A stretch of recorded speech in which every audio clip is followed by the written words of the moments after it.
Hi, welcome back to Studio NPL. I'm Rebecca Stone, one of your Studio NPL mentors. And last time I asked you to send me some footage to show off your skills and some of the things you're doing while you're kind of stuck at home right now. And I've been having a great time reviewing that footage. Thank you for sending some, and I hope you'll keep sending me some more. But I'm going to kick off this series with Amelie, who sent us some footage from Toronto, Canada. She's making some delicious cookies. So Amelie, let's see how this is done right.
Thanks, Amelie. Those cookies are amazing, and I know because I made some using your recipe, and I appreciate it.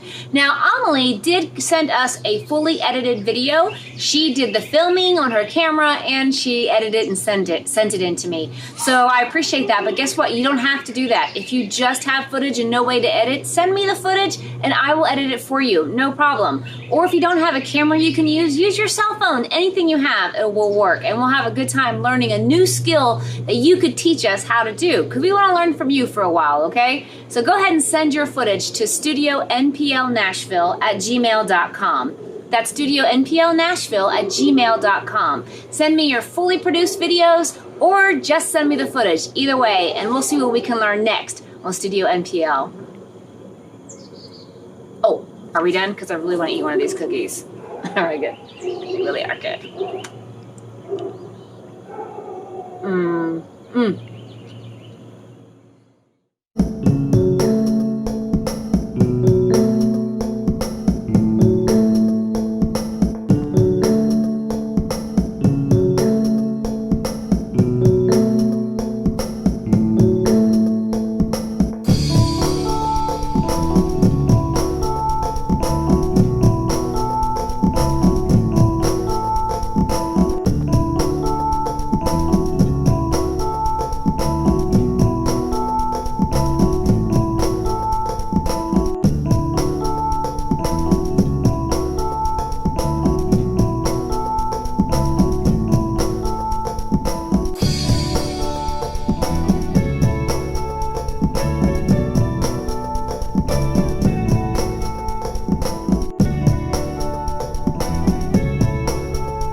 Hey guys, this is Rhett McDonald, your Teen Center music mentor, and I'm going to talk to you about the 7 cowboy chords to play virtually any song. I'm going to keep it pretty short and sweet.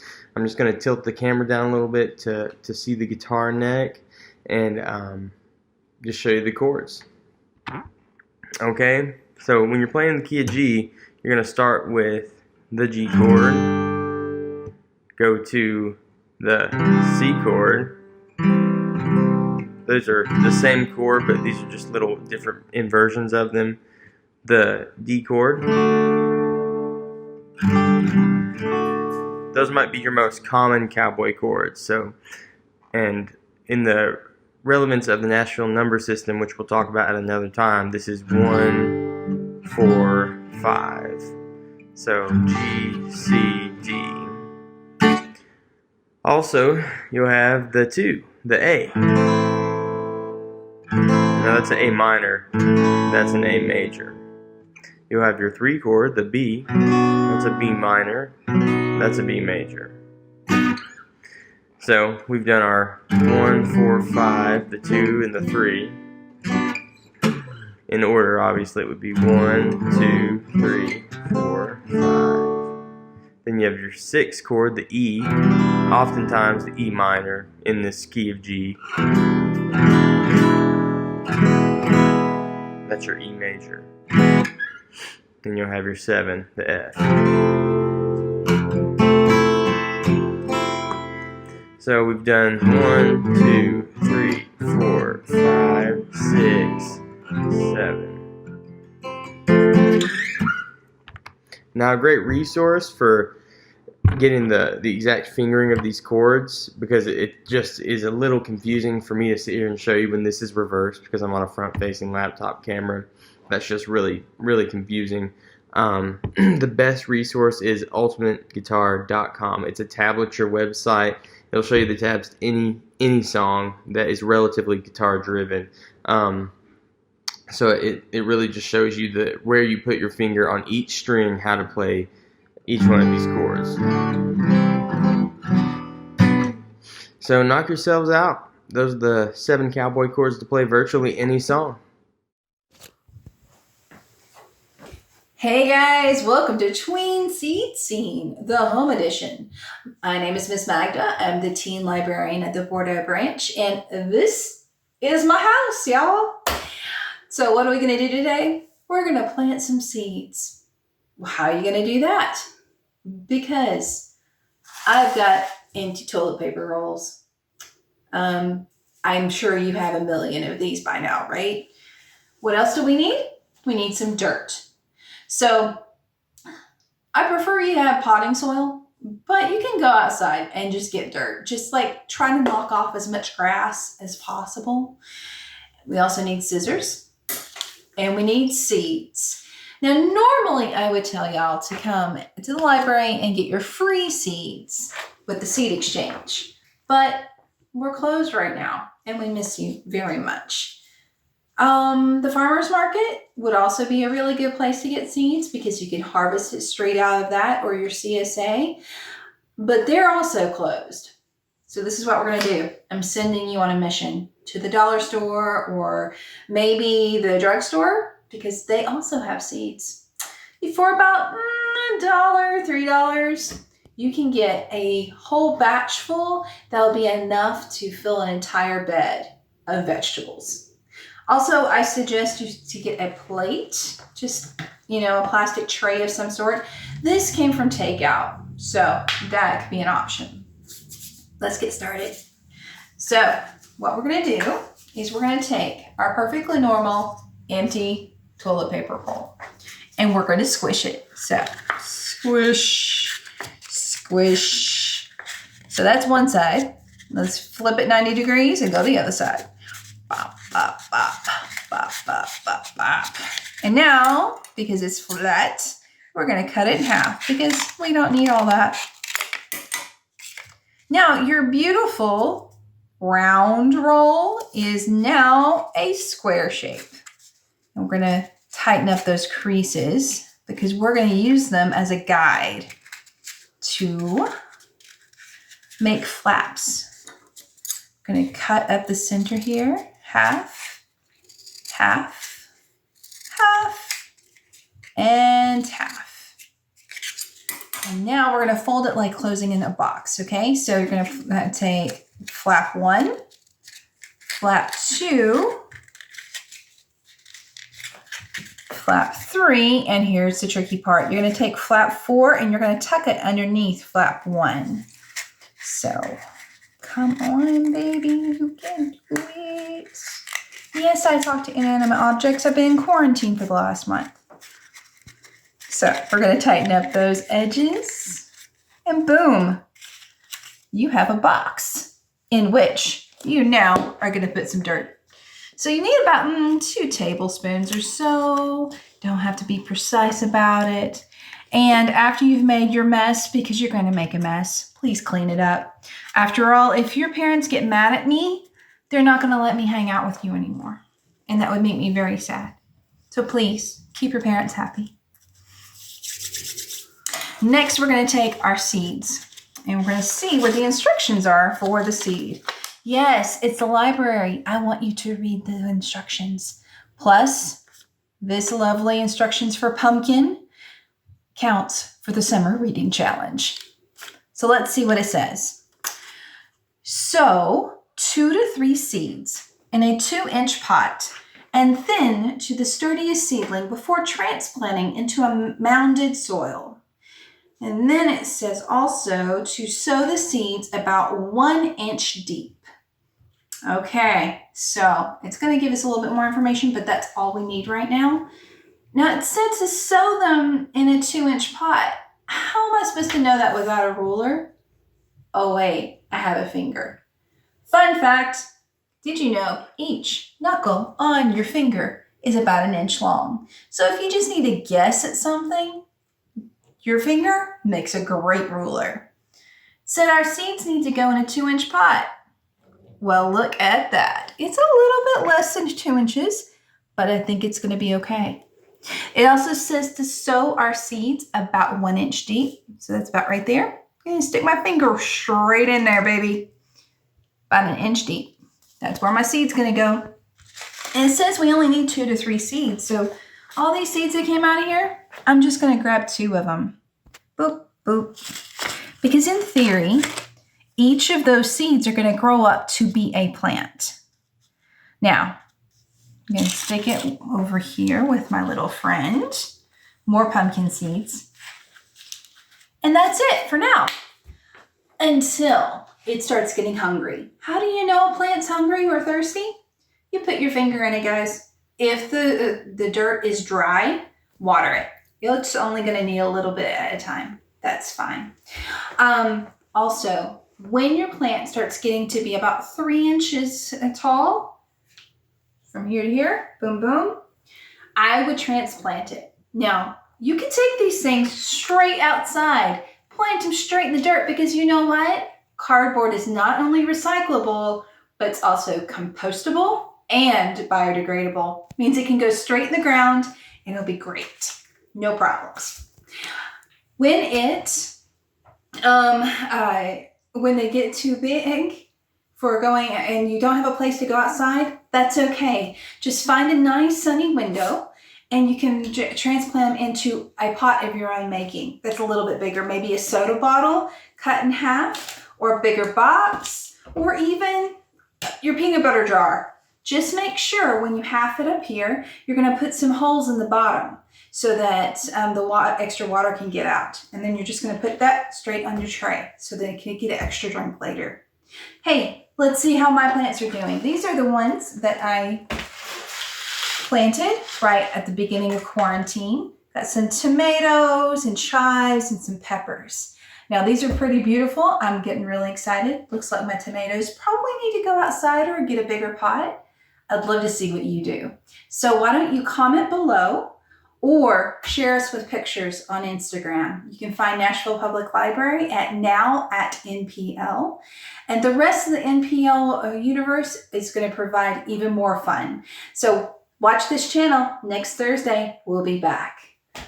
Happy gardening.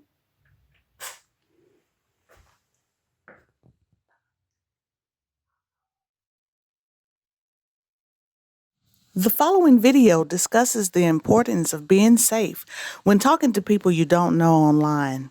Thanks for watching and be safe.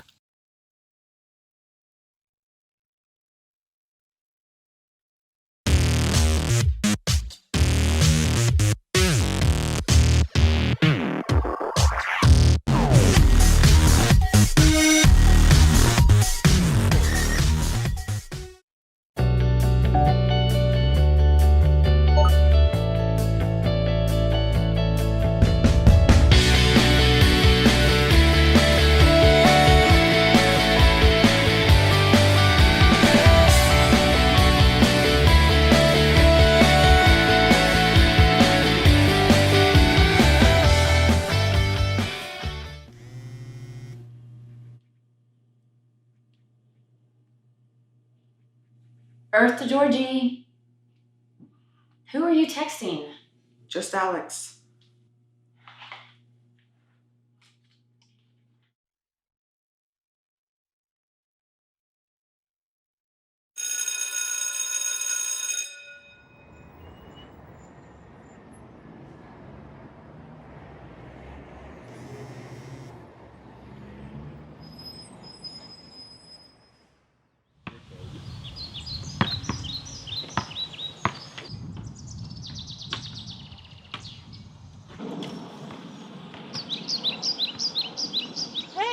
Hey, Georgie. I'm Lisa. Oh, How are you? I'm good. Where's Jay and everyone else? Oh, she's at the house. She just told me to come and get you.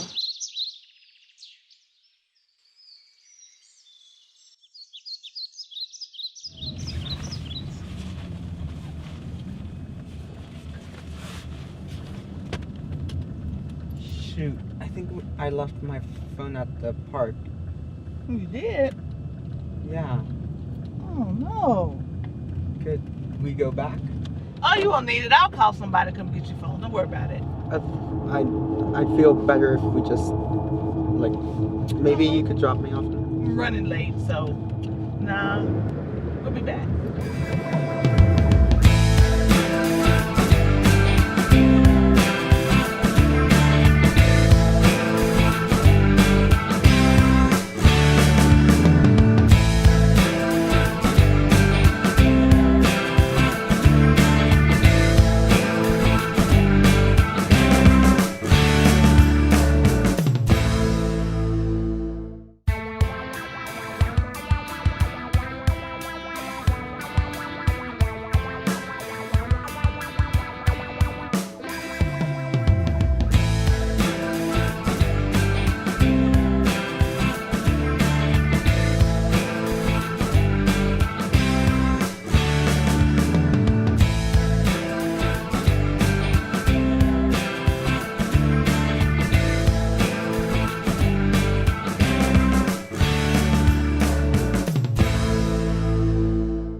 You'll first need to open up and create a new document, making it 11 by 8.5 and making it a landscape. Once you have done this, you need to go to your work files and go ahead and select the work file with the portrait in it. You drag and you drop it into your Photoshop, and then go ahead and adjust it so that it fills up the entire canvas.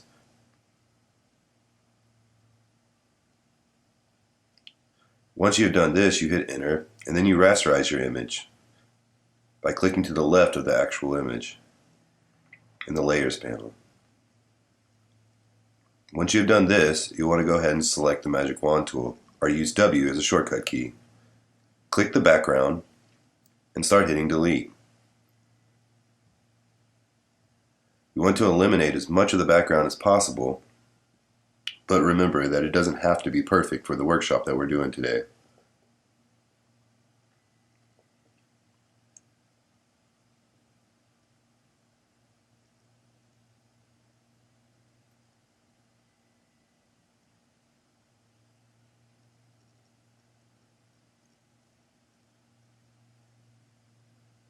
Once you've selected as much as you can with the magic wand tool, you may want to go back with your eraser tool and go ahead and erase some of the missing pieces that you could not select. Remembering that it doesn't have to be perfect, but it is nice to have the background cleaned up as much as possible.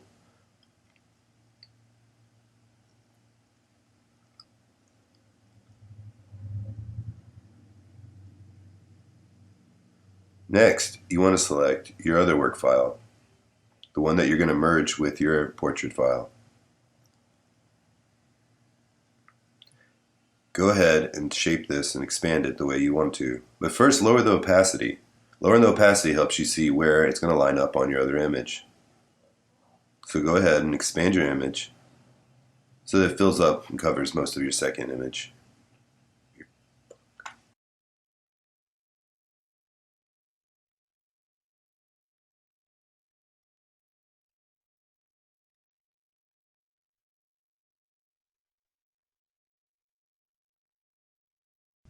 Once you've aligned your image, go ahead and turn the opacity back up to 100% and hit enter. Then click right of the image on the layers panel and rasterize. And go ahead and go back down to your effects and select lighten. Next, you want to go down to the bottom of your layers panel and select the opacity mask, making sure that you have the layer with the tree on it selected before you do so.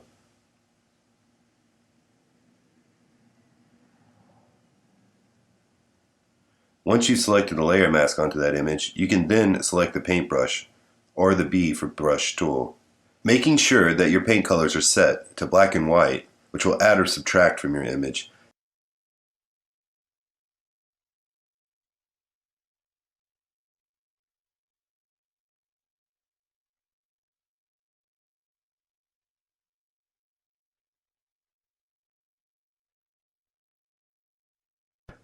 Also, using the shortcut key X, you can toggle between the black and the white, which will add or subtract from your image so that you can refine it to be the way you think it looks best when combined together. Once you are satisfied with your image, you will want to make one last layer. On this last layer, you'll want to use the gradient tool, or G for shortcut. Select the gradient tool and a color of choice. Click the top left corner of your workspace and drag the point to the bottom corner of your workspace. The gradient should fill your entire workspace. Back to the layer panel, make sure that your gradient layer is highlighted and go to Effects and select Lighten. You will now want to merge all your layers together. By starting with the gradient layer, you can right-click and scroll down to Merge Layer. Continue to do this till all your layers are combined into one layer. Once all the layers have been merged together, you can then select and expand your final image to fill your canvas to the size you think you best use. Remember, Command T is the shortcut to transform your image.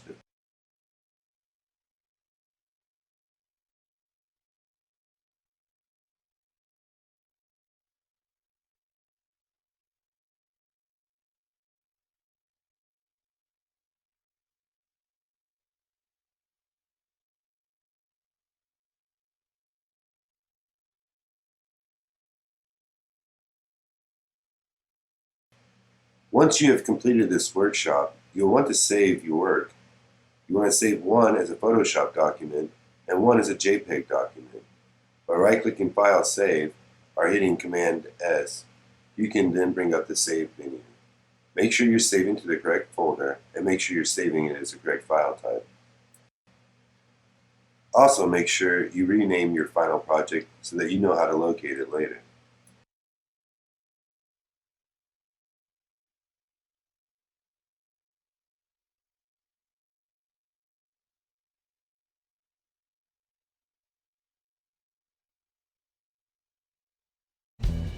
Hey everyone, this is Seth. I'm a mentor at Studio NPL, and I'm currently working on a series of videos about how to record and publish your own podcast at home using free tools and things you probably already have in your house.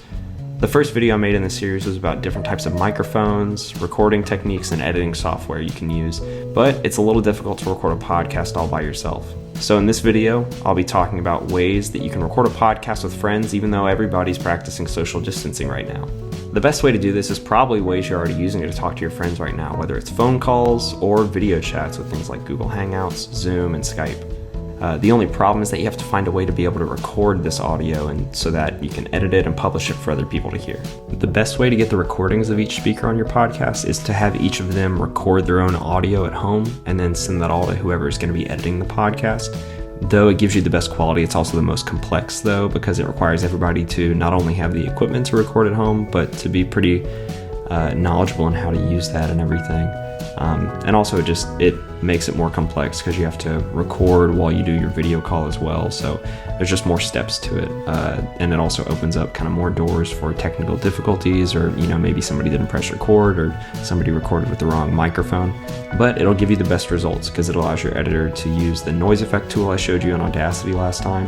If you choose to go this way where everyone records independently, then once you finish your recording and everything, you can export it as an MP3 file, a WAV file, however you want to do it, and you can send it to your editor using cloud storage like Google Drive or Dropbox, or even transfer services like WeTransfer. Though this is the way used by a lot of podcasters and will give you the most reliable audio quality, it also opens up the doors for a lot of technical difficulties, and it just makes it more complex. So there are a couple other ways that simplify this a little bit. So to simplify this, you can use a couple different tools to make it where only one person has to record everything, instead of everybody having to be recording their own audio. Video chat services like Zoom usually give you an opportunity to record your calls. Zoom will do this, and Zoom's a great video chat service. It actually, whenever you record them, gives you an audio file for each of your individual speakers, which is very nice for editing and being able to, edit out things or maybe clarify each of the speakers' microphone feed. But one technique Zoom uses to actually make their video calls more seamless and have less lag is that they compress their audio quality, so you wouldn't be getting the same as everybody recording their own microphones at home. Another tool you can use is Google Voice. Google Voice is a telephone number service that Google makes, where through your own Google account you can make a telephone number and use it like a regular telephone. And there are actually settings to record all of your incoming calls coming to that Google Voice number. The only issue is that it does give it that telephone texture and compresses it like an actual telephone. One solution I did find when researching for this video is a professional podcasting tool called Zencastr, which actually allows everybody to record over the internet and apparently records studio quality without any kind of digital compression of video chats or phone calls. Normally this is a paid service with pretty strict limitations on their free accounts, but while everyone's practicing social distancing, they've actually lowered a lot of the limits on their free accounts, so you can have unlimited guests and unlimited recording time per month, and it will record a local audio file for each of those people and send it to whoever's editing the podcast. So this is a free tool that I'd recommend checking out. So I've talked a little bit about some pros and cons of different ways of recording podcasts with friends during social distancing, but I want to talk about one more tip that applies to both methods of recording, and that tip is to use headphones whenever you record. Using headphones is pretty important because it allows each speaker's audio to be isolated and not bleeding over into somebody else's microphone recording, so it makes it more pleasant to listen to and a lot easier to edit. So as I said in the last video, if your recording solution records everything onto a single audio track, there's not a whole lot of editing you can do outside of what I showed you last time, using noise cancellation and basic cutting out different parts and kind of stitching things together if there's an or a big long silence or anything like that that you want to cut out. But if you record things using multiple audio tracks, there's a little bit more editing you can do, and I have Audacity pulled up right here to show you some of that. This file that I've pulled up right here is actually, these are two of me just recording for a sample recording. As you can see, I left some time here at the beginning of each audio track for the editor to go in and cancel out the room noise using that noise cancellation feature I showed last time. But another thing that I have that is a really great tip if you're recording multiple audio tracks is this section right here. What this is a trick that some people use to synchronize their audio files. So each of these dots is actually supposed to be somebody saying a number. So this method is each speaker, they are counting to 5 together and bouncing back and forth with each number. So speaker 1 says 1, speaker 2 says 2, then 3, 4, and 5. The only problem is that they're not in sync right now because they started recording at different times, but this allows your editor to go in and time them up so it should sound like a natural conversation. So use the time shift tool up here and you just drag it so that what is supposed to be the first speaker saying the number 3 falls right in between speaker 2 saying 2 and 4 right there. So that's one way to retime everything. So now that these clips are synchronized like that, I'll show you one more edit in addition to all the other ones I showed you in the last video, and this is ways of retiming different audio tracks whenever you have multiple speakers. So with Audacity, obviously you can kind of use the selection tool to grab things and delete them, but that just drags things backward in time instead of letting you drag them and move them independently. So I'm gonna undo that. And a way that you can make speaker 1 and speaker 2 not talk over each other right here is that you can actually split this clip and then drag this further down. Now, this error in this one is just made because I recorded both of these sample recordings and it's not actually a conversation with another person. I just made it for this demonstration, but things like that happen with if you're using a digital calling service. Sometimes there'll be lag that comes in there that gets in the way, or just naturally talking over each other. So one thing you can do is that you can retime it by using the split tool in Audacity. So what I'm going to do is I'm going to click a part right here where I want to split it so that I can make everything on the other side of that line a new clip, and I can drag this down to retime it. So this tool is under the Edit menu. It's going to be under Clip Boundaries, and it's called Split. Right here you see the shortcut to do it if you're going to be using this a lot is Command-I on Mac. On PC that's going to be Control-I. So just click that and you see a thick black line right there, and that indicates that you can actually move the second part of that clip using the Time Shift tool up here, just like earlier. Just move that. So that's a more intense edit for editing together multiple podcast files if you record independently like that, but it helps your podcast sound a little bit more natural in the conversation, even though you're using some tools that sometimes make conversations a little awkward. That's about it for this video. I'll have a list pop up at the very end of all the different tools that I used and mentioned during this so that you can go and research them on your own and find which one fits you best. The next video I make in this series will be about how to publish your podcast so that you can share it with all your friends. Thanks for watching.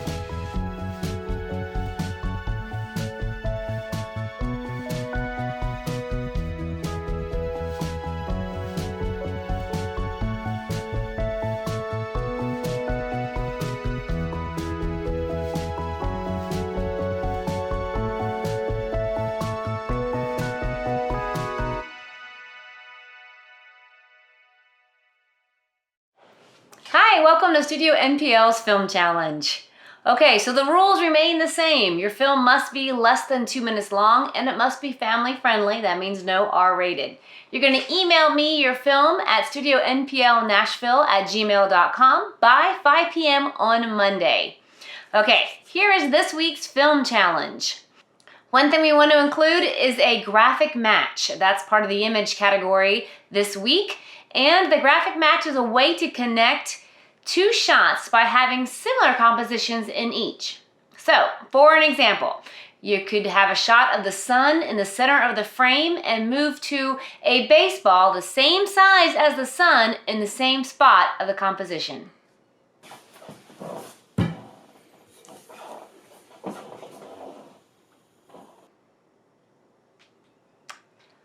Okay, we also want to make sure we include sound. So, the sound portion. There are sound characters can hear and there are sounds characters can't hear. Sounds characters can hear, like a glass breaking or a truck's horn honking. These are called diegetic sounds. Okay, there are sounds characters can't hear. These are non-diegetic sounds. And they are things like narrators or music that's going on to tell the character that something bad's about to happen around the corner. Make sure you use one of each of these sounds in your film. And now, the story. Here's this week's Film Challenge story. Someone in your house is not who they seem to be.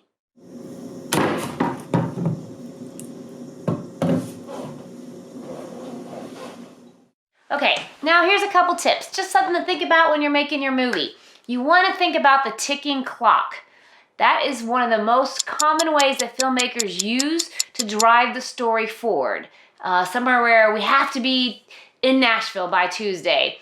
We have 20 minutes until the bomb goes off. Make sure we get back by midnight or our coach turns into a pumpkin.